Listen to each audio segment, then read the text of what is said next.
The brief was to design a timber structure located next to the Bradford and Avon library. My structure was to be designed with the homeless in mind. I started by doing general research on the homeless in order to find out how I could tailor my structure to suit their needs. The two key ideas I focused on were firstly helping the homeless to engage within the community, and secondly being compassionate towards them, fundamentally treating them like any other human being. The way I tried to bring this compassion idea into my structure was to focus on the arch shape. The large opening, making it welcoming and sloping sides almost comforting. Then community. To engage the homeless with the rest of society, the structure needs to be designed not only just for the homeless people, but also for everyone else.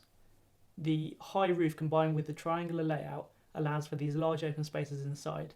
These spaces enable market stalls to be placed in circles around each of the supports, or for food trucks to be driven in, and also the ability for talks and speeches to be held within it, speeches which could be aimed at helping the homeless people.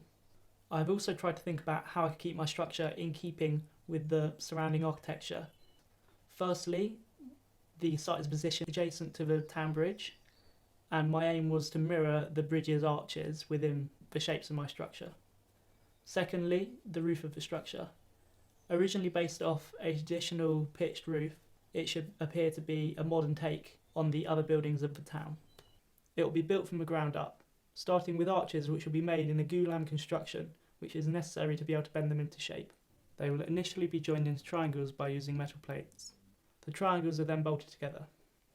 This way the arches are joined with one set of bolts, making the overall connection quite neat. Then the outer purlins are attached to the top of the arches. They only require a small bolt as the main force will be carried by the half lap connection. The inner purlins are set inside of the outers. Rafters then connected inside of those. Then the battens are screwed down on top of the rafters, followed by shingles, plywood and glazing elements. The structure is connected to the ground using a pin connection.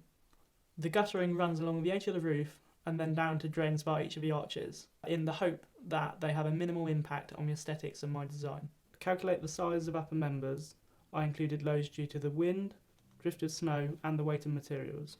Modelling loads as UDLs to find maximum moment, and then by rearranging MY over I found the required dimensions. The outer purlins were sized by treating a third of the roof as a cantilever and finding the moment at the peak of the arch.